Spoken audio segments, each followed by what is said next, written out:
కాసేపట్లో ఆకాశంలో అద్భుతం ఆవిష్కృతం కానుంది. ఒకే వరుసలోకి వచ్చి 7 గ్రహాలు కనువిందు చేయనున్నాయి.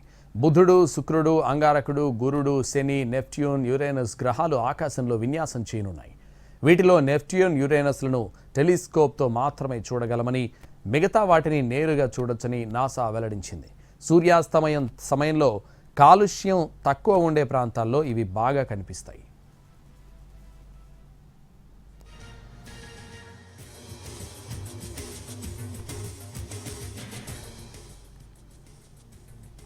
సూర్యాస్తమయం తర్వాత ఈ అద్భుతాన్ని నేరుగా వీక్షించే అవకాశం ఉందని అంటున్నారు ఖగోళ నిపుణులు.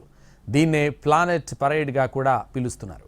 అయితే ఈ విషయంలో కొన్ని వాస్తవాలు మరికొన్ని అవాస్తవాలు ఉన్నాయని అంటున్నారు planetary society India director Raghunandan. 3 గ్రహాలను నేరుగా చూడొచ్చని, మరో 3 గ్రహాలు కనబడవని అంటున్నారు. మరోవైపు సూర్యుడి పక్కనే బుధ గ్రహాన్ని టెలిస్కోప్తో చూసే ప్రయత్నం చేయొద్దని హెచ్చరిస్తున్నారు.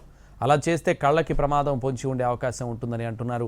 అసలు ఆకాశంలో ఈరోజు ఏం జరగబోతోంది? దీనిపై మరిన్ని వివరాలు మా ప్రతినిధి శ్రీనివాస్ అందిస్తారు.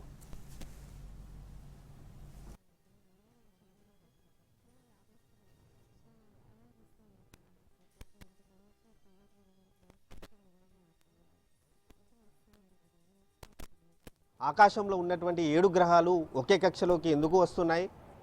అసలు ఈరోజు ప్లానెట్ పరేడ్ అనే పదానికి అసలు అర్థం ఏంటి? అసలు ఈరోజు సాయంత్రం ఆకాశంలో ఏం జరగబోతుంది?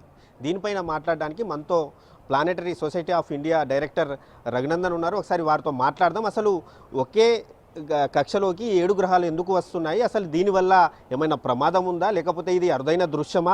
మళ్ళీ 2040 వరకు కూడా ఇటువంటి దృశ్యం చూడలేదని చెప్పి సామాజిక మాధ్యమాల్లో విపరీతమైనటువంటి ప్రచారం జరుగుతుంది. అసలు ఈ ప్రచారంలో వాస్తవం ఎంత అన్న విషయాలను వారిని అడిగి తెలుసుకునే ప్రయత్నం అయితే మనం చేద్దాం. సార్, అసలు ఈరోజు సాయంత్రం ఆకాశంలో ఏం జరగబోతుంది సార్? అసలు ప్రస్తుతం ఈరోజు మీరు 3 గ్రహాలని కంటితో వీక్షించవచ్చు ప్రత్యక్షంగా.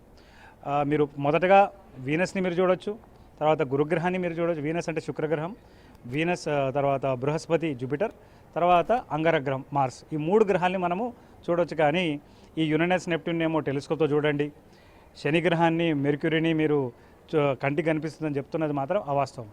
మొత్తం నార్మల్గా వేరే వేరే గ్రహాలు వేరే వేరే సమయాల్లో చూసే కంటే ఇప్పుడు కేవలం కొన్ని నిమిషాలు, సూర్యుడు అస్తమించిన కొన్ని నిమిషాల్లోనే మనం 3 గ్రహాలు